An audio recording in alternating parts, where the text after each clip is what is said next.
This channel is part of the History Hit network.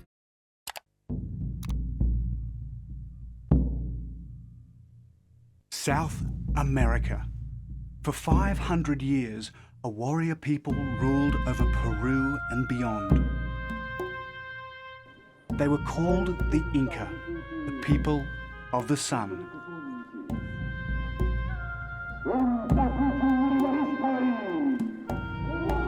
They built great cities like Machu Picchu, where they worshipped the sun and sacrificed virgins to their gods.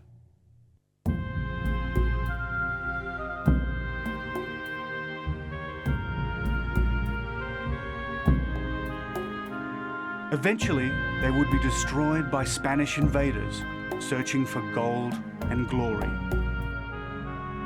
I'm here seeking a city perhaps even greater than Machu Picchu, one of many still lost in these jungles, where the Incas' history and perhaps their treasure lie undisturbed.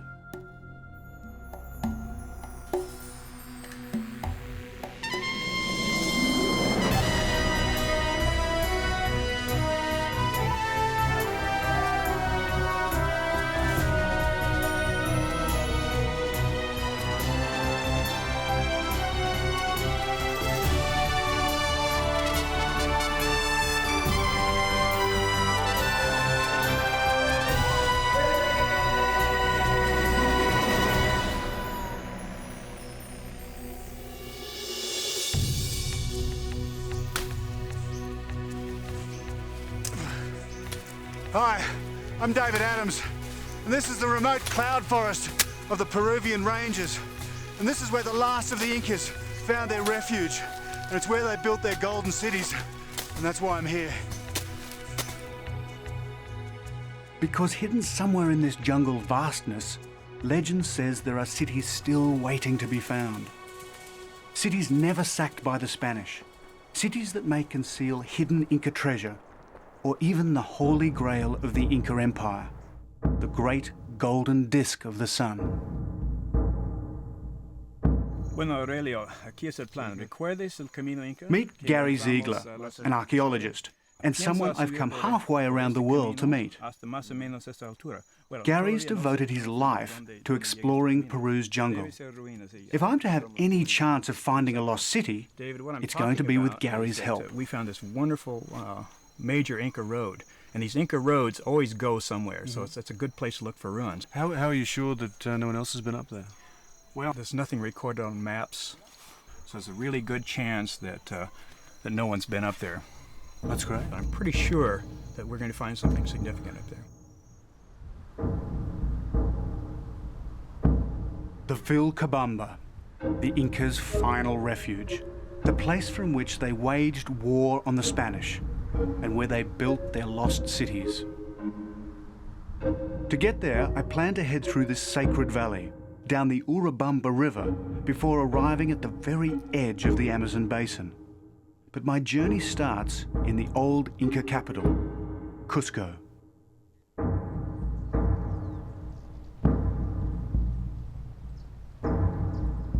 In the late afternoon light, it's easy to imagine Cusco in its heyday, as the city of gold, so intoxicating to the first Europeans to see it.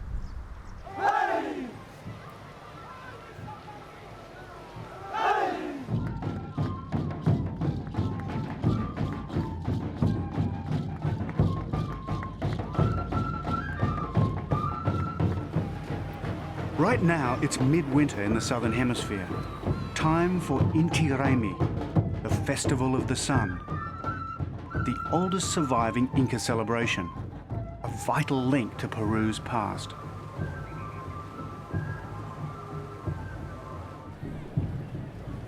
Gary Ziegler's seen it all before, though.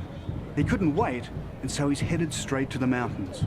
But I plan to take my time and get a feel for the people whose past I'm seeking.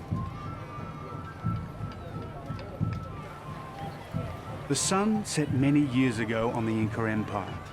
But something of the spirit of the Incas lives on in music and dance. It's here in the people.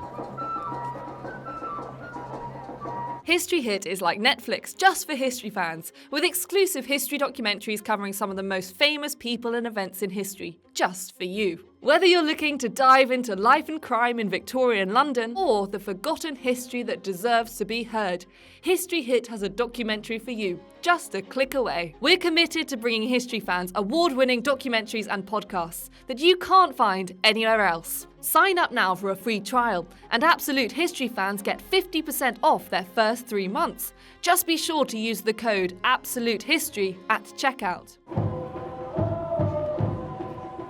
And it's here in the stones of the buildings, so perfectly constructed 500 years ago.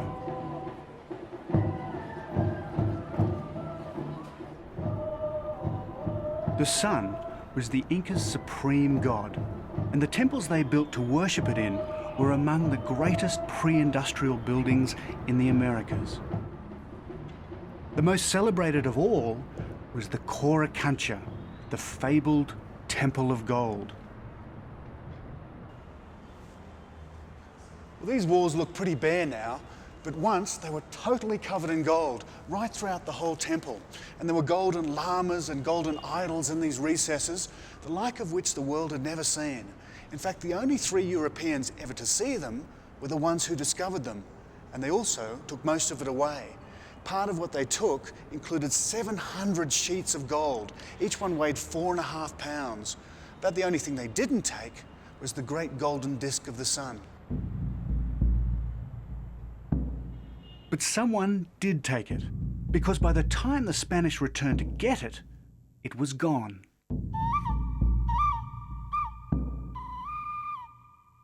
To this day, it's never been found. Its final resting place remains one of the world's great mysteries.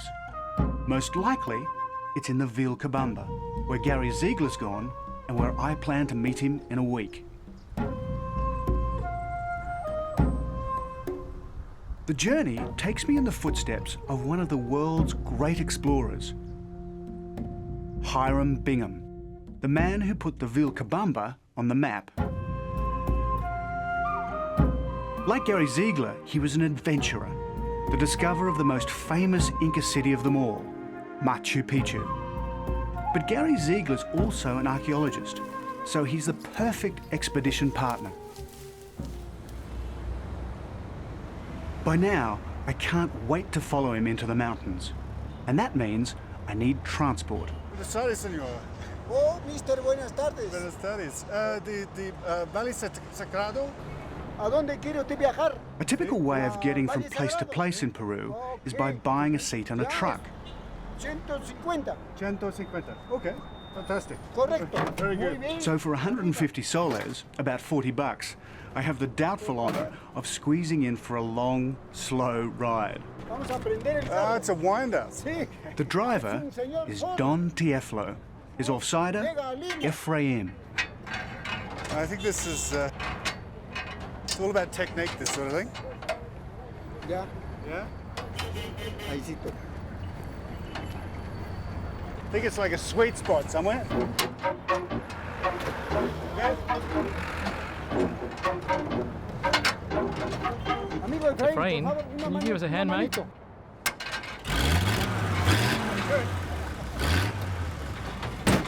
This may be one of the oldest trucks on the road, but no one knows that road better than Don Tieflo and Ephraim.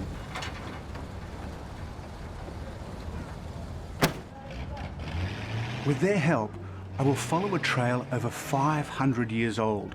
A trail that leads deep into the Peruvian rainforest, to a place of ritual sacrifice, sun worship, and golden cities. The lost realm of the Incas.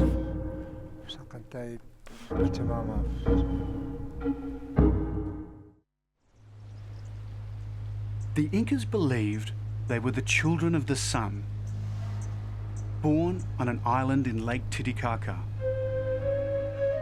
This was their Garden of Eden, the place where it all began.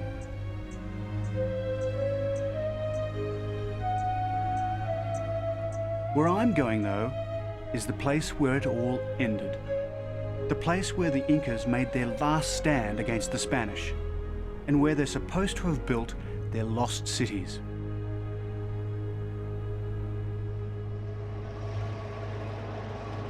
The Incas ruled over the largest empire since the Romans. And like the Romans, they built an elaborate network of roads, stretching from the equator halfway to the South Pole, and crisscrossing the continent from the Amazon all the way to the Pacific. This is a lookout area overlooking Taray. Very steep, all the way down. Don Tieflo might be right about keeping your eyes on the road, but sometimes it's easier said than done, because there isn't much of a road to keep your eye on.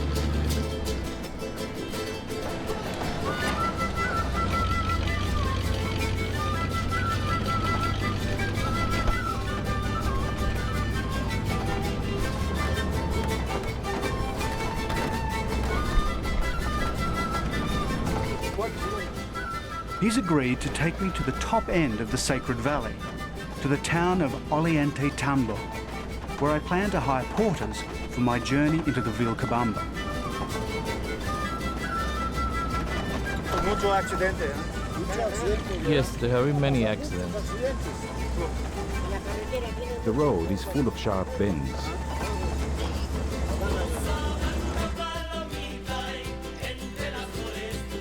His friends call him El Rey de la Carretera, the king of the road. He's been hauling wool and corn back and forth between Cusco and the Sacred Valley for over 50 years, and probably in the same truck.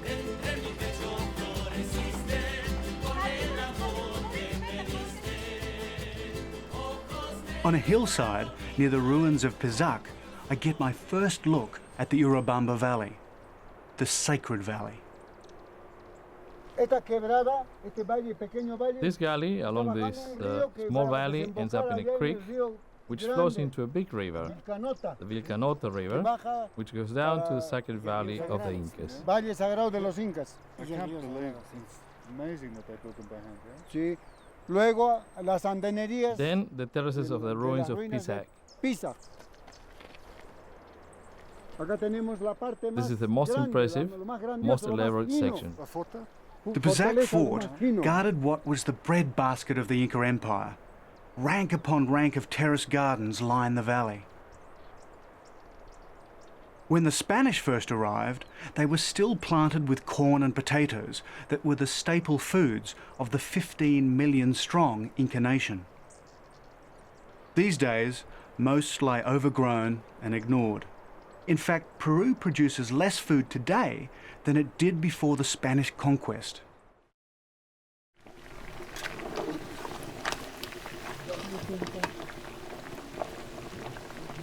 One of the many advantages of travelling with a veteran truck driver like Don Tieflo is that he knows all the best truck stops.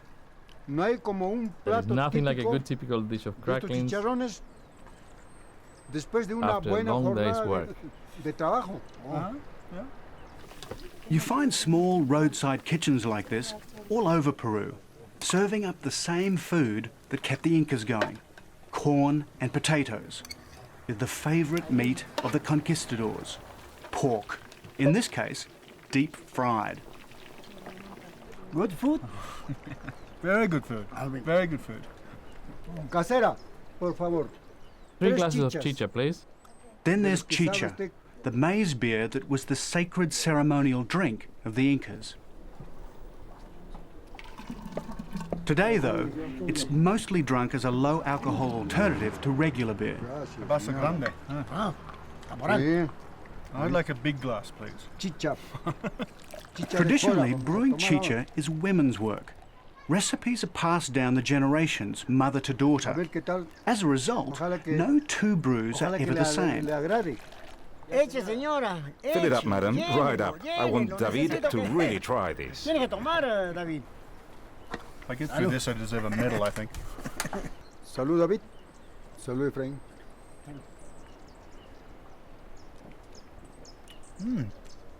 That's actually very good. ¿Qué tal? But they do all have three things in common: maize, water, and a magic La ingredient. chicha la preparan con jora. Uh-huh. Y las mujeres mastican un poco y ¡ta! para que fermente. No. Sí. What he's just told me is this stuff is prepared by basically women chewing the corn up in their mouths and then spitting it into a barrel, and then it ferments. It doesn't taste as good as I thought it did. No, not for me. Oye, oye, ya pues toma. Salud. Toma, pues este hombre.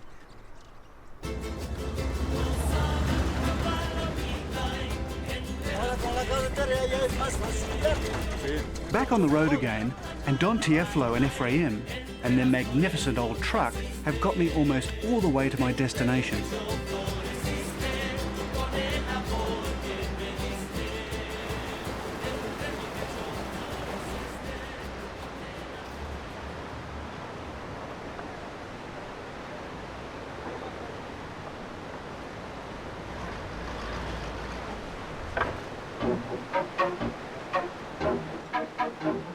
Of all places to stall in the Sacred Valley, this is probably the worst. Impossible to get off the bridge and impassable for traffic. And hand cranking this thing was never easy. For anyone. Crank it up faster, David. The Incas didn't have truck gods, of course. In fact, they didn't use wheeled transport at all. But if they had, I would have offered up a short prayer right now.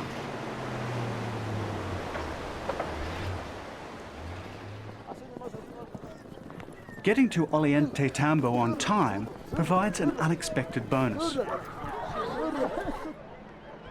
The day we arrive, a local carnival is in full swing.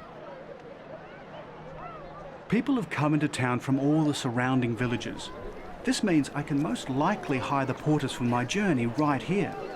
Not having to go from village to village will save days. David, te presento a Alejandro.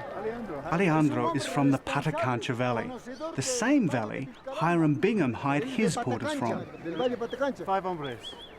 Kami con mas kamu que sohta planisheki campus en Ispa. Ya, muy bien. Okay. I think I've got my porters.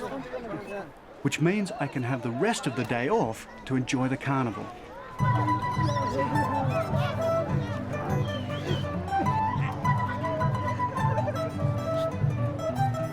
One of Peru's links to its past is the traditional dress of the Andean women. The hats, heavy petticoats and plaited hair are not Peruvian at all. It's a dress code imposed on them in the 18th century by Charles III of Spain. Back then, he ordered all his colonial subjects to dress in imitation of the Spanish peasantry of the day. 250 years later, most of them still do. The main event is a competition where riders try to grab a corn cob suspended on a rope. The idea is simple enough, but like trying to start Don Tieflo's truck, it's not as easy as you might think.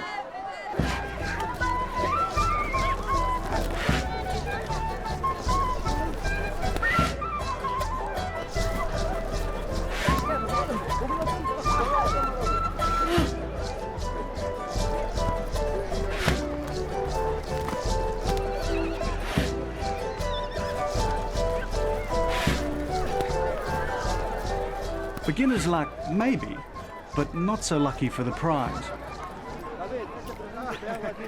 No, thank you for you.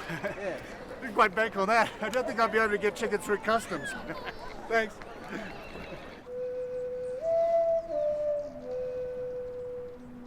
The Incas not only worshipped the sun, they also celebrated the natural world, thunder and lightning, the mountains, lakes and rivers. The Urubamba River is one of the Incas' most sacred.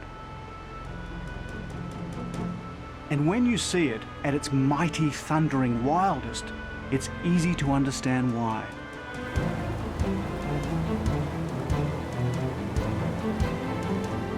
At yesterday's carnival, I met this man, Eric Arenas, and he's offered to take me to meet my porters downriver. It's a 9-hour walk to our rendezvous point, or about 90 minutes by river.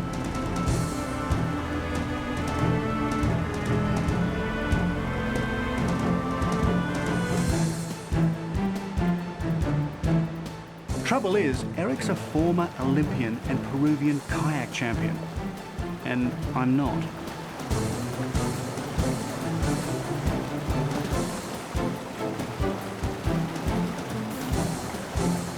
This is as good as whitewater kayaking gets, and as dangerous. Get caught in the undertow on the wrong side of one of these rocks, and your kayak will snap in two, and so will you. For me, this is a recurring cycle of terror, adrenaline rush, and calm. But when you fall in, it's nothing but terror.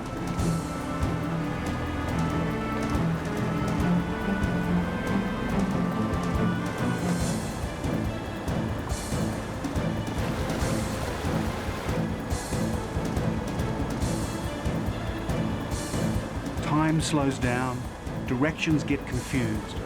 Fight a river like this, and you lose.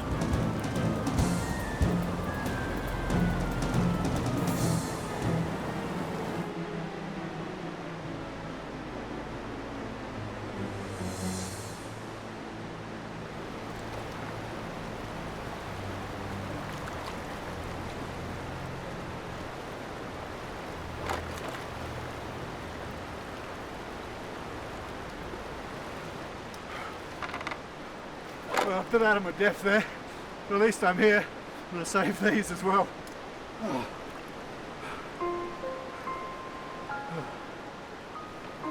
Rest can come later, though. Tomorrow, I climb to the roof of the Andes and find the first clues pointing to a place that's remained hidden from the world for over 400 years.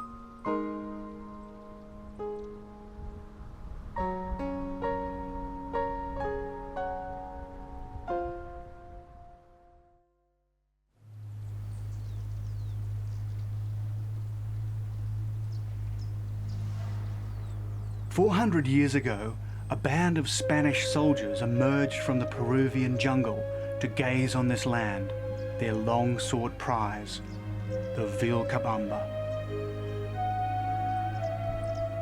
This was the rebel Incas' hideout, their last bastion against the pillaging Spaniards, the place they hid what was left of their gold and culture. I must go deep into this mountain stronghold, from the edge of the Sacred Valley through the high mountain passes of the Andes to Yurak Rumi.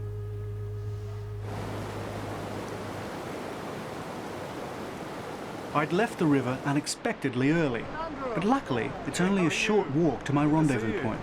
Sorry I'm late. Hola, ¿cómo está? Nice to see you. Me presenta mi amigo David. Hey, pleased to meet you. Alejandro's friend is David Espejo, translator, shaman, and for the next 2 weeks, an invaluable source of information about all things Inca. Yeah, have you been waiting long? Not too much, you know, but we're just enjoying some drinks. And I'd love a beer, actually. Would you like to Yeah, it's been join a long us? way. Let's go. True to his word, Alejandro has organised a small team of porters. These guys have spent all their working lives doing nothing but haul gear through the Vilcabamba. Even so, we're planning on going places even they've never been. Luckily though, Alejandro has organised us a mule skinner and guide called Juvenal Cobos, known as the Old Man of the Mountains. But before we go anywhere, coca. Just about everyone in the mountains chews these bitter-tasting leaves. So, how do you take this? Well, basically what you have to do is take the end of the leaves. Before you chew it, you just off the motor. Coca was sacred to the Inca, which is hardly surprising as it's a kind of wonder plant. It suppresses hunger and altitude sickness, relieves stomach aches. It even allegedly eases the pain of childbirth. But most of all, it provides energy. But the only thing this stuff doesn't do is give you a high. Despite being the same stuff that they make cocaine from, you'd have to actually eat about a ton of it just to get any narcotic effect. It's more like coffee. It just gives you a good buzz when you're up in the mountains. It's said that by chewing coca, Inca messengers could run 150 miles a day. We're planning a much more modest 10 miles.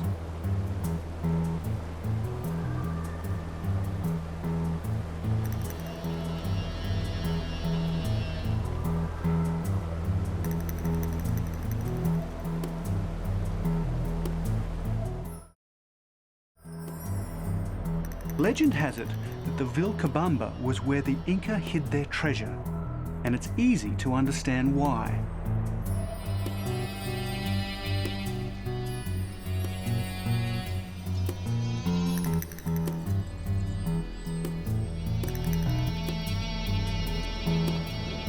It's not just that it's a long way from anywhere, it's also the crippling combination of the terrain coupled with the altitude.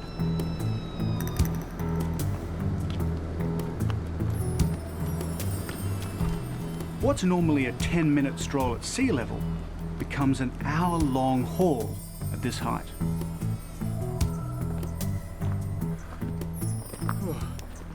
When Hiram Bingham first came up here, he was an absolute amateur, and so it really hit him hard.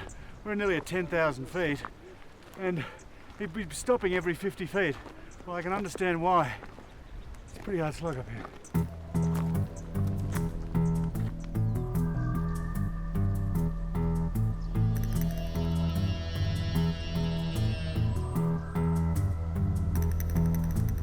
10,000 feet, 3,000 meters. Doesn't matter which system you use, when you start getting this high, it's hard going in anyone's language.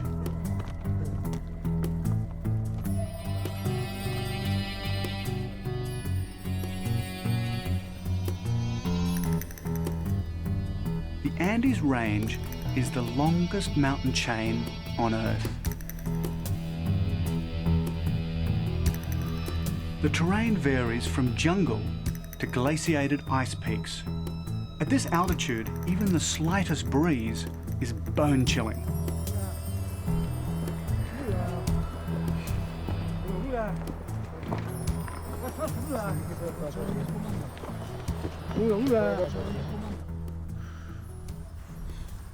It's getting cold up here, you know? You know, we have a saying here in the Andes. Yeah, what? Sasanke nyam purinapa kashan. What does that mean? Whatever goes up keeps on going up. What do you think? Man, I'm just going to be happy when we start going down. Sadly, that's still a long way away.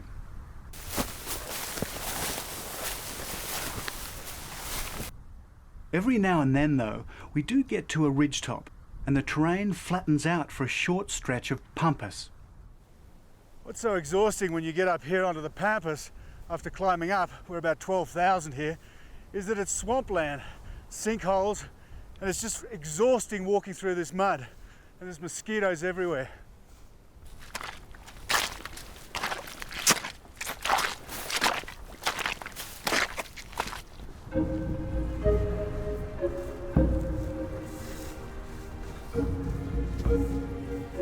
But where there's water, there's often an Inca site, because a reliable water supply was an essential requirement when the Incas were looking for places to build their cities.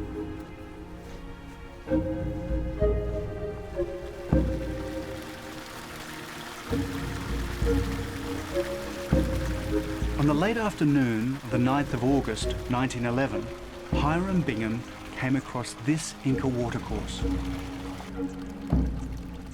As soon as he saw it, he knew he was near a significant site. And this was it, Urac Rumi, the White Rock, known to the Inca as the House of the Rising Sun. Well, there's not much of a house left these days. And the White Rock is more of a black rock because of the lichen covering it.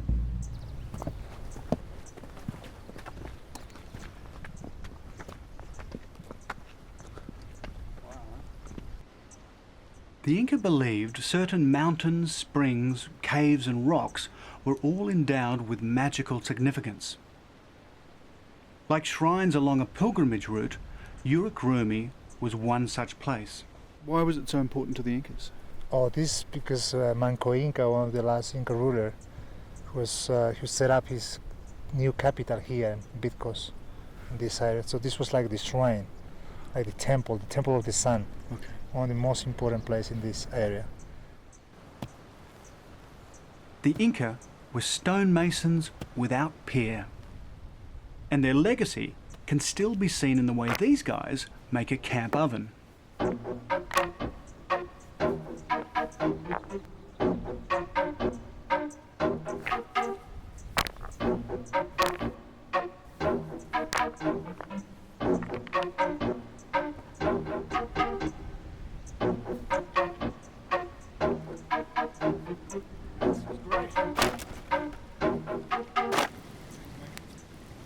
The idea is to light a fire inside, heat the rocks until they're ready to explode, then throw in your potatoes, collapse the stones, and put on your meat.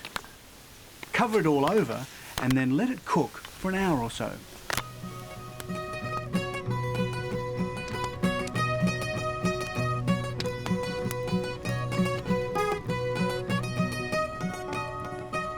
But not all cooking is done in the oven. Spit roasting is the preferred way of preparing the most traditional of all Andean meats, guinea pig.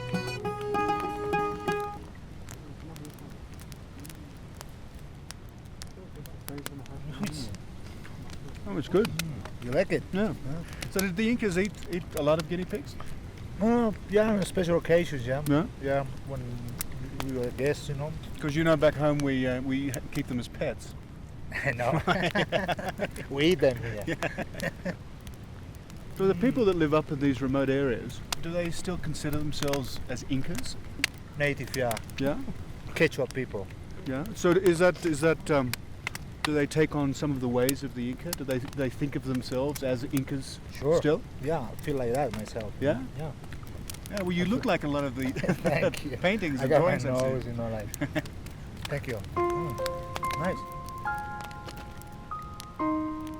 The spirit of the Inca is not only alive and well in David Espejo, it's also here in these mountains. And tomorrow we head for one of the most sacred of all Inca sites. A place so remote, more gringos will climb Mount Everest this year than have been to where we're going in the last 400 years.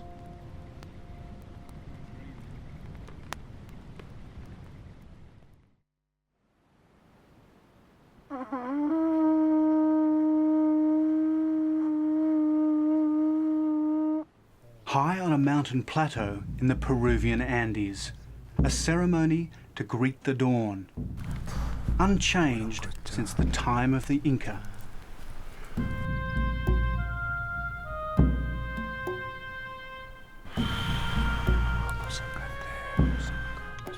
Holy man David Espejo leads the porters in asking the mountain gods for their blessing and safe passage.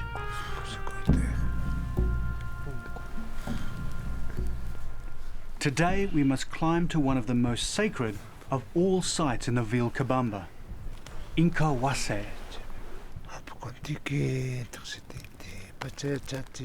But first, we present gifts to the mountains, and the nature of our destination demands only the most powerful offerings. A piece of guinea pig skull, llama fetuses, amulets in the shape of humans, and herbal alcohol.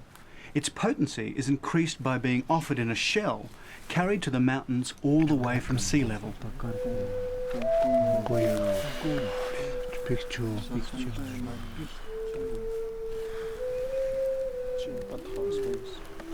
Only after the mountain gods have been invoked and the offerings burnt can the next stage of my journey commence.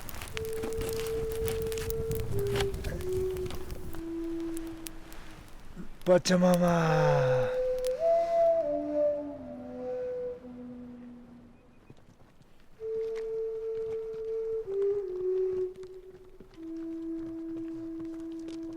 This is the hardest leg of all. Trekking high in the cold thin air, we must pass through the cloud line on our way from Yupanca to Inca Holy, perched high in the Puncuyoc mountains.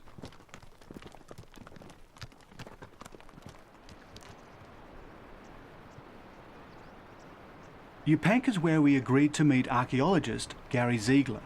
So David Espeo and I decide to strike out on our own, leaving the porters to locate Gary's campsite.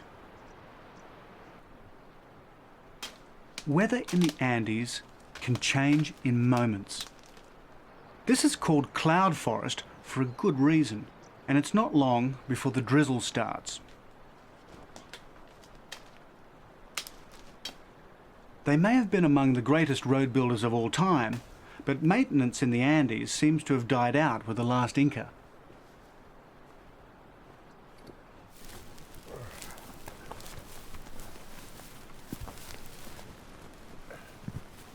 Well, believe it or not, this was once an Inca road, but over 400 years, these things have all collapsed. So a lot of the time you just have to go straight up the hill.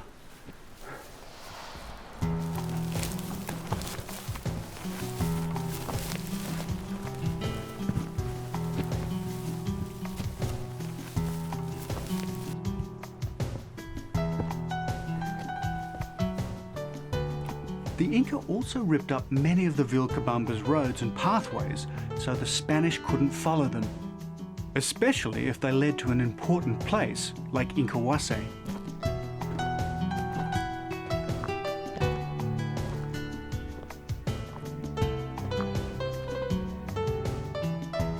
Our first glimpse. It's still 3 hours away across a mist-filled valley, but in view at last. For the Incas who tried to recreate their empire in the Vilcabamba, this was their equivalent of the Vatican, their Mecca. The place where the last of the Incas kept their most holy relics. Hidden in the clouds 4,000 meters above sea level, 13,000 vertical feet of rugged terrain has protected this most sacred of sites for centuries.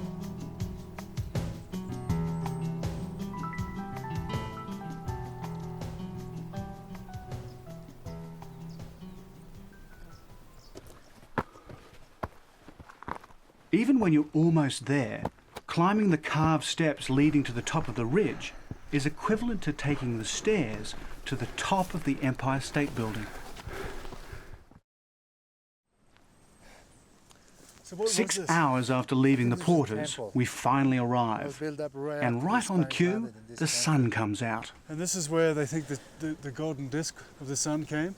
Looks like, this looks like a place here, I mean... Incahuasi is a testament to the decline and fall of the Inca Empire.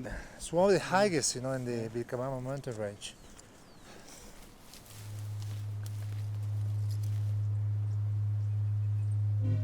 For nearly 500 years, the Incas had ruled most of South America from Cusco, the richest and most fabulous city of the Americas. It took the Spanish only a few short years to reduce them from mighty palaces to this humble temple. But at least it remained undisturbed. The conquistadors never got here.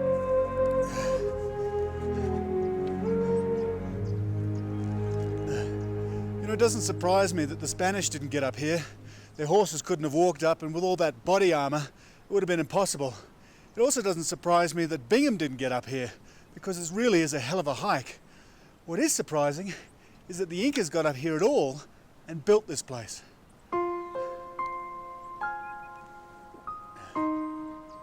No one really knows if Incahuasi ever housed the golden disc.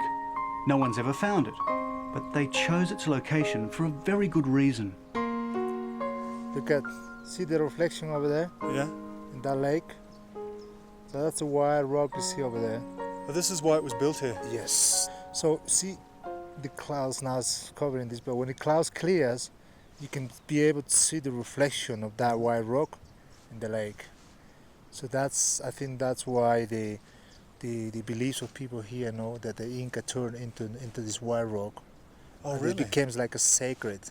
That's the main reason why they built up this temple here. I can see. Such a location, Because of the nature of the terrain, the valley Incahuasi sits above is nearly always filled with cloud.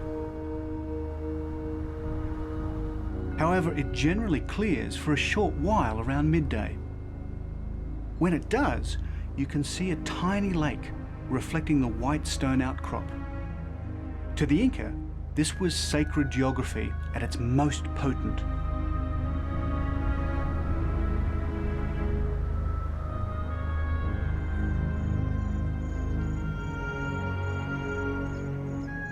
Our two-man pilgrimage over, and we're in luck. The porters have located Gary's camp. Gary's been here a couple of days, and he's already probed into the jungle.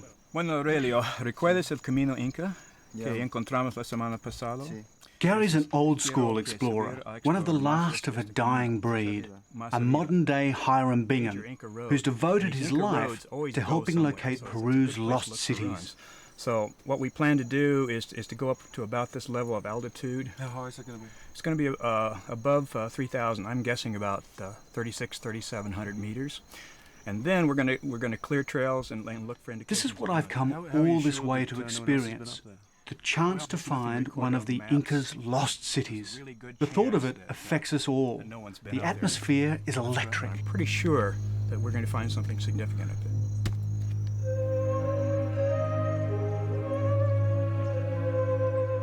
And find something we did, like Hiram Bingham 90 years before us.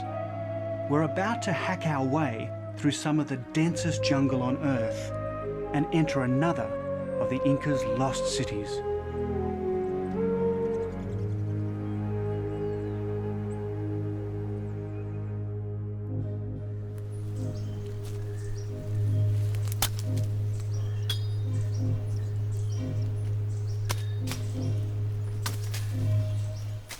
Peru's Vilcabamba region is home to some of the densest jungle on the planet. This is the domain of the puma, the scorpion, and the deadly bushmaster viper. But right now, they're the least of my worries. One of the things about travelling in this jungle is all the bugs that get you. I've actually got one, a really fierce one, called the puma wakanchi, which translates to make the puma cry. And I tell you, when it bites you, it really does.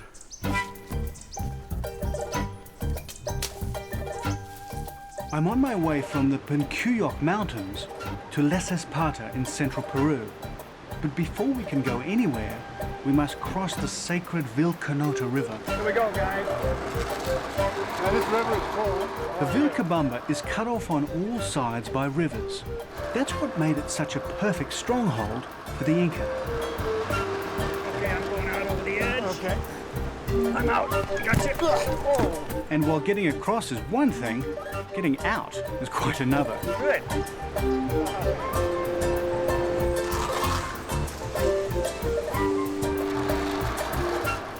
And it's not just me. There's quite an art to keeping this thing steady. On dry land, the porters are as sure-footed as they come, but even they find the river crossing challenging.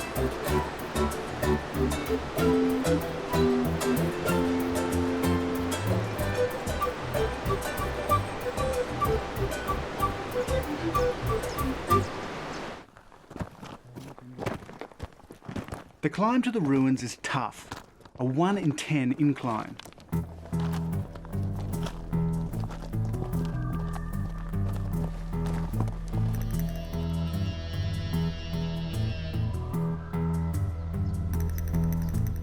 Pack a trail out here one day, and 6 months later, it's gone, reclaimed by the jungle.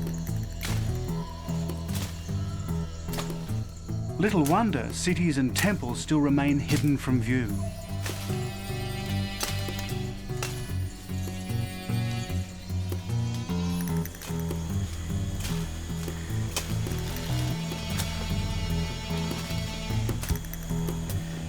After 4 hours of steady marching, a glimpse of a wall. Then another.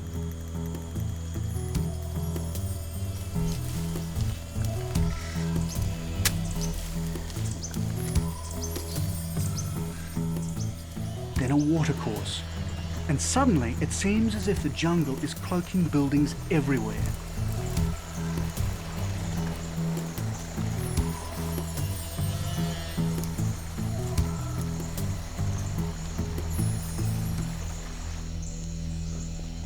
Oh, this is amazing. Look at this wall. Can you believe this? What have we found?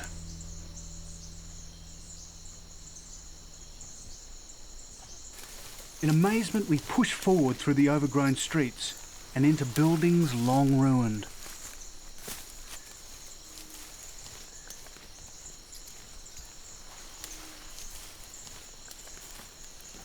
I mean, it goes on and on. At moments like this, it's hard to know what to say. Here?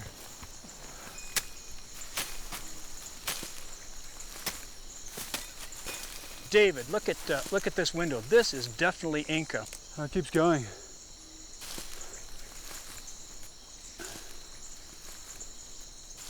David, ustedes pueden esperar allá, descansen. Gary tells the porters to take a break while we try to work out the extent of our find. No wonder they never found it. I mean, it's totally covered in jungle.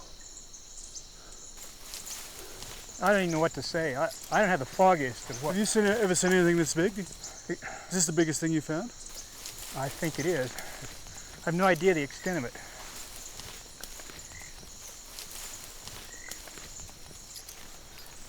Oh, yeah, look at this view. Wow, that's the Vilcanota River. This is typically Inca.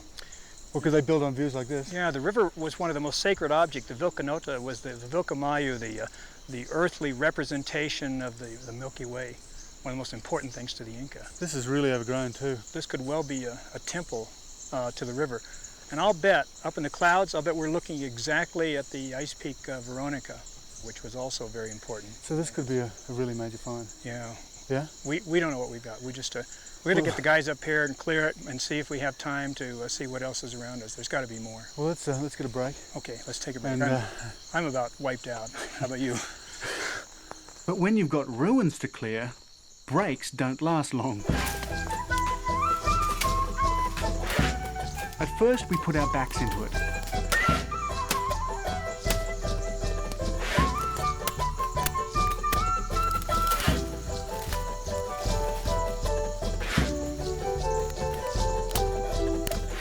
Then, as the worst of the undergrowth is cleared, we ease up, being careful not to damage anything.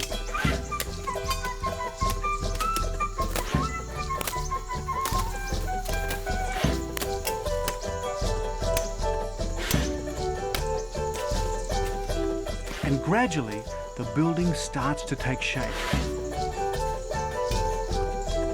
Moss-covered walls see daylight for the first time in centuries. Before too long, the jungle starts to give up its secret.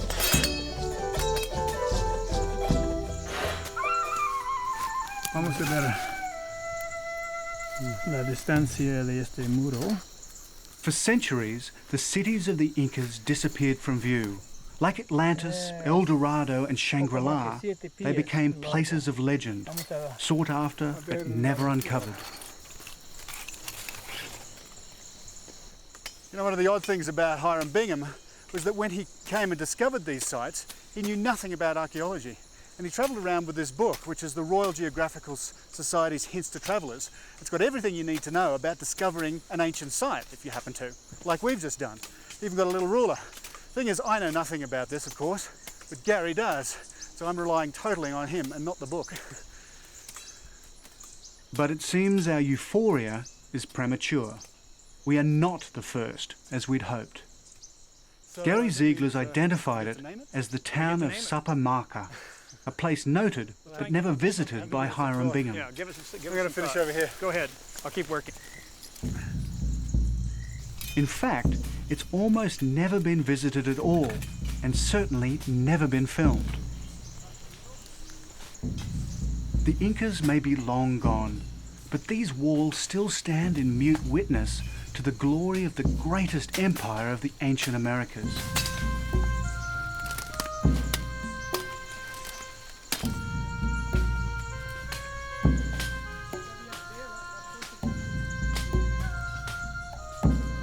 I wonder what may lie hidden and forgotten here. Lost gold? The sweat of the sun, as the Incas called it? Maybe even the golden disc itself. I had set out from the other side of the planet to find such a place. Now it will be for others to take on the painstaking work of exploration.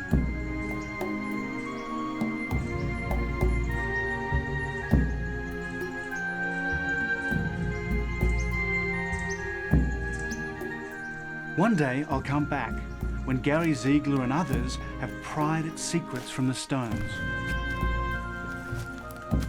For now, though, it's enough just to know that there are places like this, still waiting to be found. And that is what always keeps me going on my journeys to the ends of the earth.